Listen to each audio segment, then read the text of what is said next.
You might have thought that Britain's bankers would still feel just a bit humble, a bit contrite at having created such financial chaos for this country in 2008. A little bit guilty even, that so much of our money had to be used to save them from complete collapse.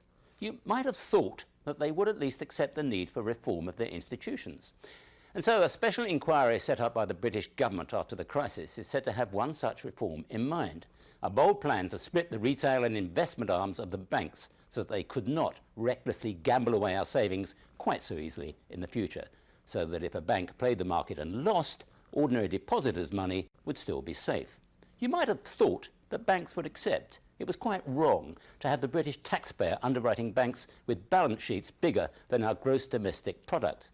But if you thought any such thing, you would, of course, be wrong. Instead, the banks greeted the idea of the split with an intensive lobbying campaign against any further regulation. Such regulation would, they argue, damage their ability to lend. They warn it would destabilise them just when our economy is at its weakest, and while our friends in Europe are having a few problems with their rather wobbly euro. And in case we didn't get the message, they've also muttered darkly about moving headquarters out of London to countries more understanding of their understandable need for bloated bonuses and the freedom to gamble with other people's money. The British government would, of course, not give in to that kind of threat. They let it be known this week that when the plan for the future of the banks was published, its recommendations would be acted upon and turned into law.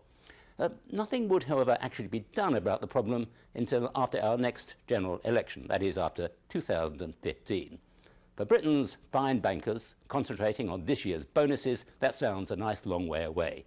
For the critics, who would like to see our system controlled and reformed, it sounds as if David Cameron's government is about to kick this plan into the long grass, where it can lie quietly for others to deal with in the future. This is Peter Allen for CBS News in London.